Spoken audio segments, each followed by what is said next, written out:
ইসলামী ব্যাংকে আবার দখল করার পায় তারা। এমন এক ব্যক্তিকে ইসলামী ব্যাংকের এখন বোর্ডের চেয়ারম্যান বানিয়ে দেওয়া হয়েছে, যিনি পালিয়ে গিয়েছিলেন, যিনি পরিত্যক্ত, যিনি ফ্যাসিস্টদের দূষর, তাকে এনে এখন ইসলামী ব্যাংকের ঘাড়ের উপর বসিয়ে দেওয়া হয়েছে। এবং এখন যারা ইসলামী ব্যাংকের সেবাগ্রহী, তার ডিপোজিটার, শেয়ার হোল্ডার, তারা সকলে মিলে এখন রাস্তায় নেমেছে। এখন বলে যে এগুলো সব জামাতে ইসলামীর মানুষ। আগে যেভাবে বলতো যে ওই তেলের ইয়েতে সবাই জামাতে ইসলামী পাঠিয়ে দিছে, এটাতেও সেইভাবে বলে। আমি বলছি, আমি স্বীকার করে নিচ্ছি এরা জামাতে ইসলামীর মানুষ, এবং এরা এই দেশের নাগরিক। এরা জামাত না, এরা আওয়ামী লীগ না, এরা বিএনপি না, এরা কোনো দল করে না, এটা দেখার বিষয় নয়। তারা এই ব্যাংকের মালিক। এই ব্যাংকের ক্ষতি হবে আর তারা চুপ করে বসে থাকবে, এটা আশা করবেন না। সেখানে তাদের উপর লেলিয়ে দেওয়া হয়েছে পুলিশ বাহিনীকে, গুলি, টিয়ার শেল, জলকামান। আমি গতকালকে সিলেটে ছিলাম এই ঘটনা ঘটার সময়।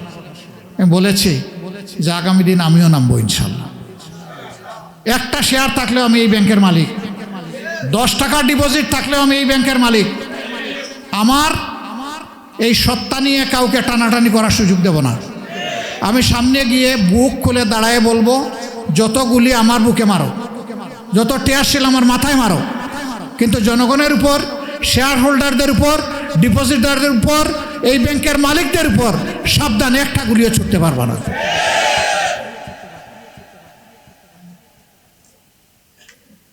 এ কোন দেশ? জনগণের আমানতের হেফাজতের কোনো খবর নাই, বরঞ্চ আমানত নিয়ে টানাটানি। আপনারা সবাই জানেন এটি একটা চমৎকার ব্যাংক। সৌভাগ্যক্রমে আল্লাহ তাআলা এই ব্যাংকের বোর্ডে আমাকে 6টি বছর সেবা দেওয়ার সুযোগ দিয়েছিলেন। সেই সময়টাই ব্যাংক বাংলাদেশের বৈদেশিক মুদ্রার 32% একাই তারা আহরণ করত। টোটাল ডিপোজিট ছিল সমস্ত ব্যাংকগুলোর হিসাবে 28%। এই ব্যাংকের কোনো তারল্য সংকট ছিল না, লিকুইডিটি ক্রাইসিস ছিল না, বরঞ্চ অন্যান্য ইসলামী ব্যাংকগুলোকে মাঝে মধ্যে তারা বিনা লাভে সেখানে তাদেরকে সহযোগিতা করত, শত শত কোটি টাকা দিয়ে। সেই ব্যাংকটাকে শেখ হাসিনা লেলিয়ে দিলেন এ সালামকে। একা নিজেই এখান থেকে 84,000 কোটি টাকা চুরি করে নিয়ে গেল। আরও সাঙ্গপাঙ্গ নিয়ে 1,26,000 কোটি টাকা এখান থেকে চুরি করে নিয়ে গেল। 5 আগস্টের পরিবর্তনের পর ব্যাংকটা আবার কিছুটা স্বাভাবিক দ্বারায় ফিরে আসতে শুরু করলো, মানুষের রাস্তা আবার ফিরে আসতে শুরু করলো। এখন আবার একই ফ্যাসিস্ট কায়দায় সেই ব্যাংকের উপর হামলে পড়া হচ্ছে। আমরা সাবধান করে দিচ্ছি, ইসলামী ব্যাংক যদি মাটির সাথে বসে যায়, সারা বাংলাদেশের অর্থনীতি গিয়ে পড়বে বঙ্গোপসাগরে। ইতিমধ্যে এই ব্যাংকগুলা থেকে টাকা উত্তোলন মানুষের মধ্যে আতঙ্ক তৈরি হওয়ার কারণে ব্যাপক হারে বেড়ে গেছে। আমি এইমাত্র সফর করে আসলাম, প্রবাসীরা জিজ্ঞেস করে আমরা কি রিমিটেন্স বাংলাদেশে পাঠাবো। আমি জিজ্ঞেস করলাম কেন পাঠাবেন না, আপনার পরিবার আছে না? কার কাছে পাঠাবো? মাঝখান থেকে যদি আমার রিমিটেন্স চুরি হয়ে যায়, এর গ্যারান্টি কি? আমাদের তো কোনো আস্থা নাই। যদি এই অনাস্থার পরিবেশ আরও গভীর হয় আর সারা দুনিয়া থেকে যদি আমাদের প্রবাসীরা রেমিটেন্স পাঠাতে ভয় পায়, তাহলে বাংলাদেশ কোথায় গিয়ে দাঁড়াবে চিন্তা করে দেখছেন? হ্যাঁ, যারা চোর ডাকাত তাদের কোনো সমস্যা হবে না, কারণ তাদের তো অবৈধ অর্থের পাহাড় আছে, কিন্তু সাধারণ মানুষের তো জীবন যায় যায় অবস্থা হবে। আমরা সরকারের প্রতি আহ্বান জানাবো, এই দুর্বৃত্তপনার দিকে আর আগাবেন না। বাংলাদেশ ব্যাংকে গভর্নর একজনকে বসিয়েছেন, সেই লোক একটা গার্মেন্ট ফ্যাক্টরির মালিক, এমডি। তিনি নিজে ব্যাংক্রাফট হয়ে গেলেন, ঋণ খেলাফি হয়ে গেলেন। মাত্র 3 মাস আগে 2% ডাউন পেমেন্ট দিয়ে তিনি হয়েছেন রেগুলার। যে একটা গার্মেন্ট ফ্যাক্টরি চালাইতে পারল না, ঋণ খেলাফি হয়ে গেল, গোটা বাংলাদেশের ব্যাংক ব্যবস্থা তার হাতে তুলে দেওয়া হলো। কি আশ্চর্যের ব্যাপার! এবং আপনারা দেখেছেন এখন যাকে চেয়ারম্যান হিসেবে ইসলাম ব্যাংকে দিয়েছে, তার নিজের আপন স্ত্রী ঋণ খেলাফি। সেই ঋণ খেলাফির জামাই হবে ইসলামী ব্যাংকের চেয়ারম্যান। বিবেক কোথায়? এই দুইজনকেই অবিলম্বে পদত্যাগ করতে হবে। এই সমস্ত জায়গায় যোগ্য, দক্ষ, পরীক্ষিত, সৎ মানুষগুলোকে বসাতে হবে। দলীয় আনুগত্য দেখে দলখানাদেরকে যদি বসানো হয়, অর্থনীতি ধ্বংস হবে। একদল তো পালিয়ে গিয়েছে পাশের দেশে, বাকিরা কোথায় যাবে আমি জানি না। আমরা ওইটা চাই না। আমরা সংসদে প্রথম দিন দাঁড়িয়েই বলেছি যে আমরা নিরর্থক দামি বিরোধী দল হিসাবে এখানে থাকতে চাই না। আমরা অর্থবহ একটা বিরোধী দল হিসাবে ফাংশন করতে চাই। সরকারের গৃহীত সকল কল্যাণমূলক, ন্যায্য, ইতিবাচক কর্মসূচিতে আমরা অবশ্যই আন্তরিক সমর্থন দিব এবং সর্বাত্মক সহযোগিতা করব। কিন্তু জনগণের স্বার্থের বিপক্ষে যা হবে তার বিরুদ্ধে আমরা রুখে দাঁড়াব। আমরা চুপ থাকব না। আমরা গৃহপালিত বিরোধী দল হব না। আমরা জনগণের আমানতের সাথে বিশ্বাসঘাতকতা করব না। আমরা জনগণের আমানতের পাহারাদার হব ইনশাআল্লাহ। সম্মানিত বন্ধুগণ, এই দেশ আমাদের অধিকার আমাদেরকেই লড়াই করে আদায় করতে হবে। বলবেন লড়াই আর কতকাল?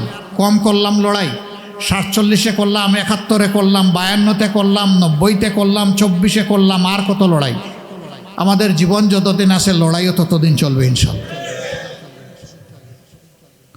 সংসদের ভিতরে কোনো ব্যক্তি আমাদেরকে ধমকের সুরে কথা বলেছিলেন যে বিরোধী দল যদি এইগুলা করে ওইগুলা করে তাইলে ছাড় দিয়ে কথা বলা হবে না। তারা ভাব এমন যে আমাদেরকে দেখায় ছাড়বেন। আমি বলেছিলাম 54 বছরের ইতিহাসে বাংলাদেশ দেখতে দেখতেই আজকে এই জায়গায় এসে দাঁড়িয়েছে। সুতরাং নতুন করে কিছু দেখানোর দুঃসাহস দেখাবেন না আমাদেরকে। আর জাতির প্রয়োজনে যদি আরেকবার দেখতে হয় দেখব, শতবার দেখতে হয় তাও দেখব, কিন্তু কোনো অন্যায়ের সাথে আপোষ করব না।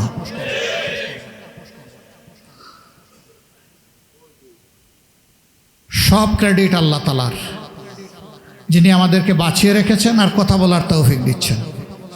জমিনের ক্রেডিট 15 নম্বর আসনের মানুষের।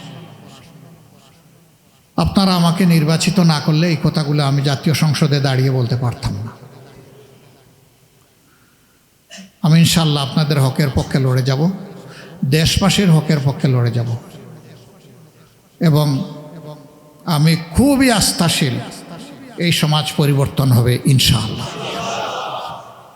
এই পচা সমাজ থাকবে না ইনশাআল্লাহ। সংসদেও বলেছিলাম আসেন একটু সিদ্ধান্ত নেই, এই 300 জন মিলে। তখন মহিলা এমপিরা নির্বাচিত হয়নি।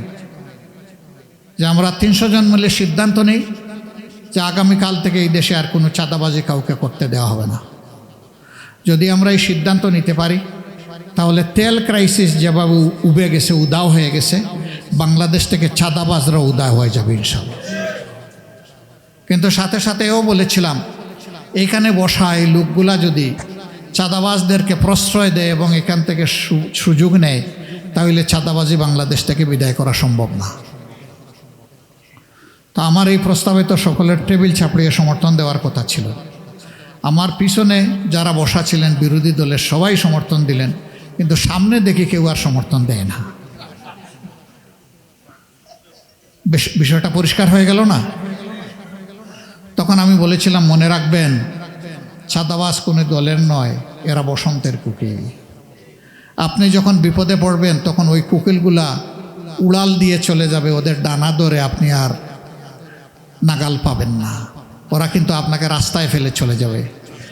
বলেছিলাম মনে রাখবেন সেই পরিস্থিতি দেখে সারা বাংলাদেশ লজ্জিত হয়েছে। সুপ্রিম কোর্টের অ্যাপিলেট ডিভিশনের বিচারক তিনি তার অপকর্ম আড়াল করার জন্য পালিয়ে যেতে গিয়ে কলা পাতার উপর তিনি ঘুমিয়ে পড়েছিলেন। সেদিন আমরা যেন কেউ ভুলে না যাই। অপকর্ম করলে দুনিয়ায়ও তার পরিণতি ভোগ করতে হবে, আর আখিরাতে আল্লাহর জিম্মায় তো আছেই। আল্লাহর বিচার দুনিয়া থেকে কেউ এসকেপ করতে পারে না। আজ হোক কাল হোক, যে অন্যকে অপমান করে, যে অন্যের সম্পদ লুণ্ঠন করে, চুরি করে, তার পরিণতি কিছুটা হলেও দুনিয়া তাকে পেতেই হয়। স্বচ্ছতার সাথে রাজনীতি করেন সিংহের বাচ্চার মতো। আপনি স্বচ্ছ থাকেন, আপনি সৎ থাকেন। আপনাকে যদি সরকার পরিবর্তনের পরে কেউ আপনার গায়ে হাত দেয়, এটি হবে আপনার জন্য গর্বের। কিন্তু আপনি চুরি করে পালিয়ে গিয়ে অন্য কোনো দেশে আশ্রয় নিয়ে রাজার হালতে, রানীর হালতে থাকলেও এটি হবে বিড়ালের জীবন, এটা সিংহের জীবন নয়। রাজনীতি তারা করা উচিত, তাদেরই করা উচিত যাদের রাজকীয় মন আছে। মন যাদের ফকির তাদের রাজনীতি করা উচিত নয়। একজন ভিক্ষুকের সন্তানও কিন্তু রাজকীয় রাজনীতিবিদ হতে পারে যদি তার মনটা রাজকীয় হয়। একজন শ্রমিকের সন্তান হতে পারে, ব্যবসায়ীর সন্তান হতে পারে, কৃষকের সন্তান হতে পারে। আলহামদুলিল্লাহ, আমি নিজেও একজন কৃষকের সন্তান, কোনো অসুবিধা নেই। কিন্তু রাজার ঘরে জন্ম নিয়েও চুর যদি হয় তাহলে তার রাজনীতি করার কোনো অধিকার নাই, তার চুরি করা উচিত এবং চুরির দায়ে কট হয়ে তার শাস্তি নেওয়া উচিত। সমাজের আইন শৃঙ্খলা পরিস্থিতি একেবারেই ভেঙে পড়েছে। পরপর দুইটা ঘটনা দেখেন আপনাদের পাশে। একটা রামিসার ঘটনা, একটা ফিরিস্তা সমান মেয়ে সর্বনাশ করে গলা কেটে 2 টুকরা করে ফেলল। কোথায় আস মানবতা? আমি কালকে সিলেটে গেলাম, সেই একই ধারার আর একটা ঘটনা দেখে আসলাম। আসলে এগুলা দেখলে নিজেদের বুক ধরে রাখা যায় না। আরেকজন মা সন্তান জন্ম দিলেন, সবগুলোই ব্রিলিয়েন্ট। সমাজের এক এক জায়গায় বিশাল বিশাল মেগা শট। মা মরে পচে গিয়ে গলছেন, সন্তানের কোনো খবর নাই। এ কোন সভ্যতা? অবশ্যই এই সভ্যতার পরিবর্তন হতে হবে ইনশাআল্লাহ। এই সকল সমস্যার সমাধান কেবলমাত্র আল্লাহর বিধানের ভিত্তিতেই সম্ভব, অন্য কোনোভাবে সম্ভব নয়। আল্লাহর বিধান জমিনে পুরাপুরি যদি চালু হয়, এখান থেকে সকল ধর্মের মানুষ বেনিফিটেড হবে, সকল বর্ণের মানুষ বেনিফিটেড হবে, সকল দেশের মানুষ বেনিফিটেড হবে, সকল রঙের মানুষ, ভাষার মানুষ বেনিফিটেড হবে, কারো কোনো ক্ষতি হবে না। একটা বিতি ছড়ানো হয় শরিয়া আইন, মানে এটার নাম শোনা মাত্র যে একটা একটা করে তলোয়ার হাতে নিয়ে শুধু কল্লা উড়ানো হচ্ছে আর হাত কেটে ফেলা হচ্ছে। এটা আল্লাহর বিধানের বিরুদ্ধে সুস্পষ্ট অপপ্রচার। আমি সৌদি আরবের মেইন কৌরের লোকদেরকে জিজ্ঞেস করলাম, গত 1 বছরে কয়টা কল্লা উঠলো আপনাদের এখানে? বললো যে 1 বছরে মাত্র 1টা কল্লা উঠল, সেটা দর্শনের ঘটনায়। হাত কাটা গেছে কয়টা? বললো যে গত 20 বছরে কোনো হাত কাটা যায়নি।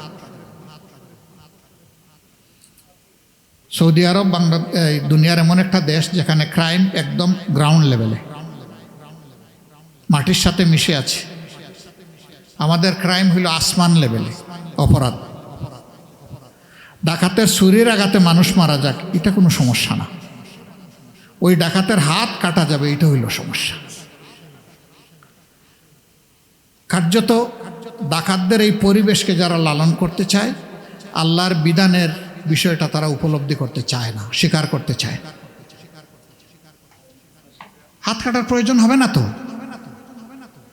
আর যাকে তাকে ধরে হাত কাটাও তো যাবে না। একজন লোক যদি চুরি করে, আগে দেখতে হবে সে কেন চুরি করেছে।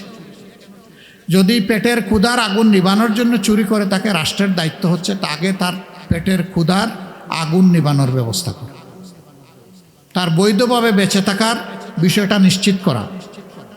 এর আগে কোনো রাষ্ট্রের কোনো অধিকার নাই তার হাত কাটা তো দূরের কথা, তার একটা চামড়ায়ও চিমটি দেওয়ার কোনো অধিকার নেই। যেই রাষ্ট্র তার নাগরিকদেরকে বৈধভাবে বেঁচে থাকার জন্য সুযোগ নিশ্চিত করতে পারে না, ওই রাষ্ট্র কোনো অপরাধের জন্য তার নাগরিককে শাস্তি দেওয়ার কোনো অধিকার রাখে না। আগে নাগরিকের সার্বিক নিরাপত্তা নিশ্চিত করতে হবে, তারপরে যদি লোভের বশবর্তী হয় অথবা বদ হাসলতের কন্টিনিউয়েশনের কারণে কেউ কিছু করতে চায়, সমাজকে ভালো রাখার জন্য তার উপর শাস্তি আরোপ হবে। তখন লক্ষ লক্ষ মামলার পাহাড় জমবে না। হযরতে উমর ইবনুল খাত্তাব রাদিয়াল্লাহু তাআলা আনহু প্রধান বিচারপতি ছিলেন। 2 বছরের মাথায় গিয়ে তিনি খলিফাতুল মুসলিমিন আবু বকর সিদ্দিক রাদিয়াল্লাহু তাআলা আনহুকে বললেন, এই দায়িত্ব থেকে আমাকে অব্যাহতি দিন, সরায় দিন। তিনি বললেন, কেন?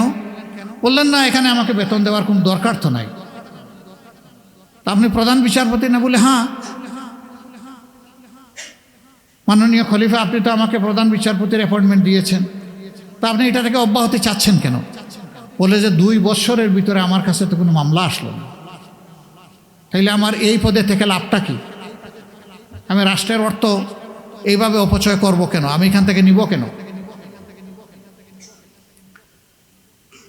তাকে জিজ্ঞেস করা হলো, লোক আসে না কেন? আপনি একটু গরম মানুষের জন্য ভয়ে আসে না নাকি? তিনি বললেন, আমি তো কাউকে গরম দেখাইনি। অনুসন্ধান করে দেখা গেল যে তার কাছে রেফার হয়ে যাওয়ার মতো কোনো ঘটনা সেই রাষ্ট্রে 2 বছরের ভিতরে ঘটে নাই। সুবহানাল্লাহ। This is the essence of Islam, this is beauty of Islam, this is pride of Islam, this is benefit of Islam.